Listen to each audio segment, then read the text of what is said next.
Before I got married, I worked full-time, but my previous job was incredibly demanding. It wasn't unusual for me to be forced into nearly 90 hours of unpaid overtime each month. The work environment was toxic, and it started affecting my health. So when we got married, I decided to leave. I briefly considered working with my husband, but the stress from my old job was just too much.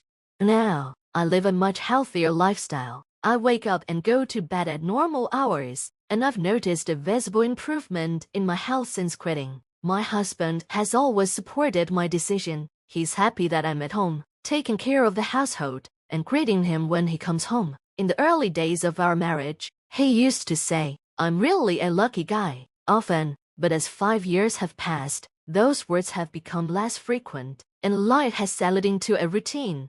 However, some things have changed. Over time, certain issues have started to surface. My mother-in-law, for example, constantly asks, "When will I get grandchildren?" every time we visit, and she always asks when my husband isn't around. The constant pressure has built up over the years, and honestly, it's becoming harder to bear. I'm starting to dread seeing her. My father-in-law is quieter and doesn't interface, so I find him to be easygoing. But when it comes to children, things are different. My husband doesn't want. Kish says it's too much trouble and too expensive, but my mother-in-law doesn't understand that. She continues to pressure me, and when we meet, my husband does nothing to intervene. I once asked him, "Since you're the one who doesn't want children, why don't you explain that to them?" But he always shrugs it off, saying that these things are for women to resolve. It's clear that he avoids conflict, especially with his mother, and it leaves me in an uncomfortable position. My mother-in-law seems to think I'm the one who doesn't want children. She insists it's my fault. And one day, in frustration, I finally told her the truth. It's actually my husband who doesn't want kids. Her response was harsh. "Oh, sure. You're just saying that because he manipulated you into saying it. Really, aren't you ashamed of blaming others instead of taking responsibility for your own inability to have children?"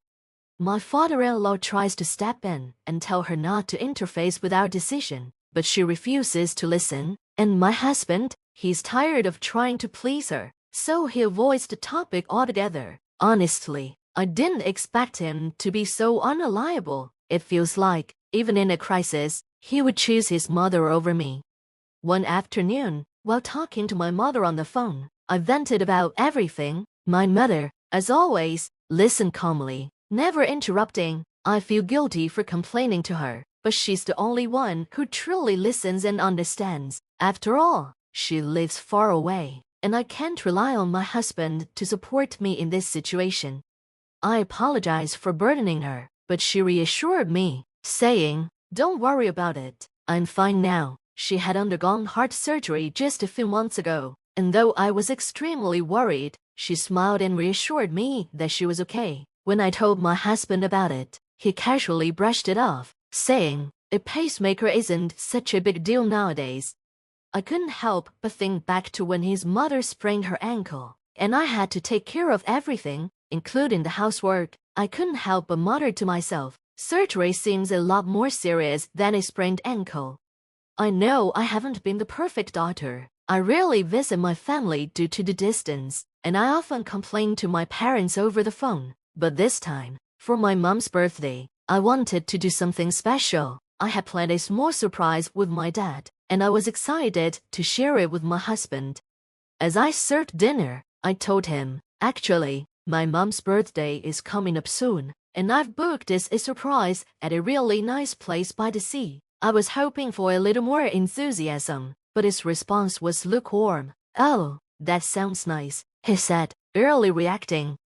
Still, I pressed on. "It's quite famous and luxurious." I was able to get a great deal through an acquaintance. Even though his response wasn't as excited as I'd hoped, I was still determined to make my mom's day special. I had hoped to catch my husband's attention, and the moment he heard the word luxurious, his eyes lit up in surprise. He eagerly looked at the pictures and asked, "This accommodation really has a luxurious atmosphere." Then, he added, "Either way, we're staying in separate rooms from your parents, right?" "Exactly," I replied, Since my mom and dad are coming too, let's visit the tourist spots by the sea and spend some time together, I suggested, hoping that this trip might be a good opportunity for my husband to connect with my family. After thinking for a moment, he said, "Yeah, that actually might be a good idea." I felt a wave of relief, knowing at least he was showing some interest. Normally, I only spend time with my husband's parents, so this was a refreshing change. But at the same time, I couldn't help but feel a bit relieved because I didn't have to organize or book the hotel room myself. My parents had taken care of everything. Maybe I was being spoiled, but it certainly felt like a break from the usual responsibility.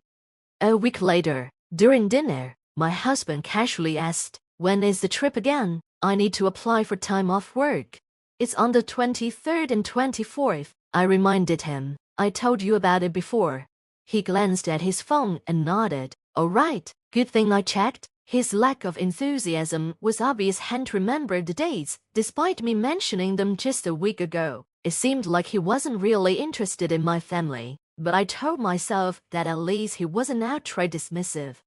On the day of the trip, my husband and I drove to the luxurious inn in San Diego. My parents had already arrived the day before and stayed the night. Our plan was to visit the local tourist spots and enjoy a nice meal at the inn's restaurant. I thought to myself that this indulgent trip wasn't such a bad idea, especially since we hadn't seen my parents since my mother's surgery. They had been living frugally after retirement, and I wanted to give them something special. I sat in the passenger seat, leafing through a magazine about the sea, excited about the day ahead. I was looking forward to parking the car, taking our time, and meeting my parents in the lobby. However, when we arrived, I was taken aback to see them already in the parking lot, and to my shock, standing next to them was none other than my mother-in-law. My heart skipped a beat. Could it be? My husband parked the car without hesitation, as if nothing was unusual. His movements were quick, and there was a certain determination on his face. I was completely confused, trying to make sense of the situation. What was going on? "Thank you for choosing such a nice place," my husband said fluently as he approached my parents, almost as if nothing had changed. "My parents will be joining us tomorrow. The accommodation has been paid for, right?" My parents were stunned, and rightfully so. This was completely unexpected. And then my mother-in-law, as brazen as ever, chirped, "The place you picked is lovely. We'll be in your care from now on. By the way, let's plan a trip to the mountains next time. Please arrange that." Meanwhile, my father-in-law appeared just as clueless about the situation as we were. "Hey, weren't you the one who invited us on this trip? You said you'd cover our travel expenses, right?" My face flushed with anger. "Wait a minute, what's going on? This inn was booked by my parents. Why did you invite your parents without asking me?" "What's wrong?" my mother-in-law interjected, as if she didn't understand the problem. "Isn't it fine? It would be selfish to keep such a wonderful inn all to ourselves. You should treasure your husband's parents more." I felt my frustration rise. From my perspective, I hadn't seen my parents very often, and I really wanted to give them a special experience, especially since it was my mom's birthday. I had hoped this trip would be a way to celebrate her, but now it felt like everything was slipping through my fingers. I spoke carefully, trying to maintain composure, but my mother-in-law's response was curt and heavy with implication. She then scrutinized me from head to toe, as if assessing me in some way. "Don't you think about me? I've never even received a birthday present. Are you discriminating against me or something?" Her tone was accusatory, and I was taken aback. "Ah, but didn't I just send you a bouquet of your favorite flowers?" I countered. "That was a gift from my son, wasn't it?" "It wasn't directly from you to me." She dismissed it outright, as if my effort meant nothing. I turned to my husband, hoping for some support, but he was looking away, staring into the distance as if the situation didn't concern him. He had never been interested in giving gifts, and over the years, I had become the one carefully choosing presents, even though it often felt like he took credit for them. "Did you not tell her that I'm the one choosing the gifts for your mom?" I asked, meeting his gaze. His response was infuriating. "Well, you bought it with my money. So in the end, it's the same as if I chose it, he said with a fed-up, genuinely bothered expression. Besides, you married into this family, so naturally, my parents should come first. You should be sending my mother home. His words struck me like a slap. I was left standing there, stunned and speechless. This wasn't how I had envisioned the situation unfolding at all. Before I could gather my thoughts, my mother-in-law spoke up again, her voice cutting through the tension. Exactly. This is the perfect opportunity for us, as a family, to spend time together. I was surprised by how clearly and openly she expressed herself. Where had the man I had married gone? The one who had seemed so different before we got married. Just then, a slightly overweight middle-aged man in a fancy suit hurried over to us. If there's anything troubling you, please don't hesitate to let me know, he said politely. My mother-in-law wasted no time and launched into her request. We'd like to stay here. We want to take the remaining nights that these people have booked. The man, bowing his head, responded politely but firmly. I truly apologize, but we cannot accommodate that request. At the refusal, my mother-in-law's anger flared. Why can't you do it? She demanded, her voice rising in protest. The guests have already paid for their stay, and they are scheduled to be here for the day after tomorrow, the man explained, still calm but unwavering. My mother-in-law wasn't satisfied. Pointing at me, she said in a forceful tone, this girl is our daughter-in-law. It's only right that her family's belongings are treated as our own. The moment my husband silently nodded in agreement, I felt a surge of emotion welling up inside me, snapping. The man apologized with another bow. Unfortunately, that would be difficult. Wait a minute, my mother-in-law interjected, her anger now fully unleashed. If such low-income, luckless people stay here, won't it ruin the reputation of your hotel? Her words hit me like a punch, and then, as if to add fuel to the fire, my husband began joining in, trying to maintain the momentum of her attack, directing the situation against me. I stepped forward, moving quietly behind my husband. With a deep breath, I decided it was time to speak the truth, to finally put an end to the absurdity. Actually, I said calmly, this place is my father's childhood home.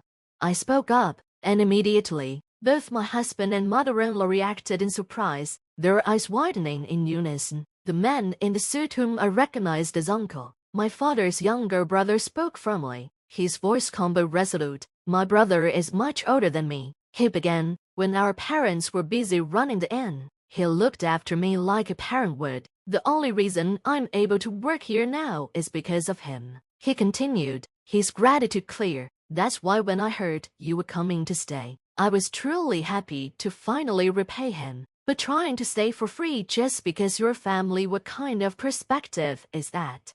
His words hit like a thunderclap, and my mother-in-law fell silent, visibly taken aback. Uncle continued, we do have available rooms, but they come with a price. Room rates range from $500 to $2,000 per night. If you'd like more details or wish to make a reservation, please feel free to visit the front desk. The prices seemed to stun my husband and mother-in-law. Their faces a mix of shock and agitation. What do we do now? We don't know any other good inns, my mother-in-law murmured, clearly unsettled. I silently observed their discomfort, my mind racing. Meanwhile, father-in-law's voice broke through the tension. This is the result of your actions. You've been taking credit for Sarah's accomplishments, trying to win your mother's favor, and this is the outcome. His words were sharp, and my husband stood speechless, unable to respond. I'm truly sorry, my father-in-law apologized. I never imagined my son and his wife would behave so rudely. I held my breath, then spoke calmly. I understand, but I believe the misunderstanding here goes beyond just this incident. It was then that my mother-in-law, with a look of sudden realization, asked, right, this isn't a family-run inn. Can we get a special discount? After all, we're family. Her audacity caught me off guard, and I found myself momentarily speechless. Uncle, sensing my frustration, spoke clearly and firmly. I cannot recognize someone as family if they disrespect someone I hold dear. His words were final, and they hit home. I felt a shift inside, my clarity where there had been confusion. It was clear now that my husband and mother-in-law had always used me for their own comfort, imposing roles on me that only served to diminish me. It was no longer about just this incident, but everything that had led up to it. If they had cared even a little about my parents, none of this would have happened. I faced my husband, staring at him as I asked, "So, you've been looking down on me all this time. Did you think you could rely on my parents to fix everything for you?" I felt a rising tide of anger, but I stood firm. This is terrible. Staying at such a luxurious place is completely beyond my means, and I wanted to make a good impression here, not just for you but for us, for once, to feel respected. His frustration flared, and he shot back, "You've never understood. What's the point of trying to make a good impression when you've been neglecting what really matters?" His tone was filled with frustration, yet he failed to see the truth in his own words. Father-in-law's calm voice cut through the tension. "You've got it all wrong," he said. "You can't be focused on impressing your mother while neglecting the woman who's by your side every day. Your priorities are completely out of whack." My husband stood there, stunned, as his father continued, "You're a married man now. Your responsibilities lie with your wife, not trying to impress your mother. It's time to decide who you should truly be protecting and standing beside." The words hit like a weight on my chest, and I finally found the courage to say what had been building inside me. "Thank you for everything up to now. You've helped me more than he ever did," I said, my voice steady. "But I can't continue this marriage. I want a divorce." The words were like a release, the relief washing over me, even as my husband's face contorted in surprise and shock. "Let's get a divorce," I said again, more firmly this time. The sound of those words felt freeing. He hesitated, trying to make excuses, to salvage face. "This isn't just about this incident," I continued. "It's about the gifts, the disregard, the way you've treated me all these years." And then I looked directly at my mother-in-law. "Did you know your son didn't want children?" He said it was too much trouble. My mother-in-law's face went pale, and she collapsed, stunned by the revelation. For the first time, I saw the shock on her face as she realized the truth about her son. Father-in-law took my husband and mother-in-law away, and I was finally able to enjoy a peaceful trip with my own parents. "I'm so sorry for making you spend this special day like this," I said sincerely. But my mother responded, surprisingly cheerful, "All I want is for you to be happy. That's all that matters to me." I realized then how much I had tolerated and accepted in my marriage. I was grateful for the clarity this incident gave me. As for my ex-husband, the situation only worsened after our divorce. His apartment became a mess, and his mother, who had been cleaning up after him, had finally reached her breaking point. They now argued daily, even leading to police involvement.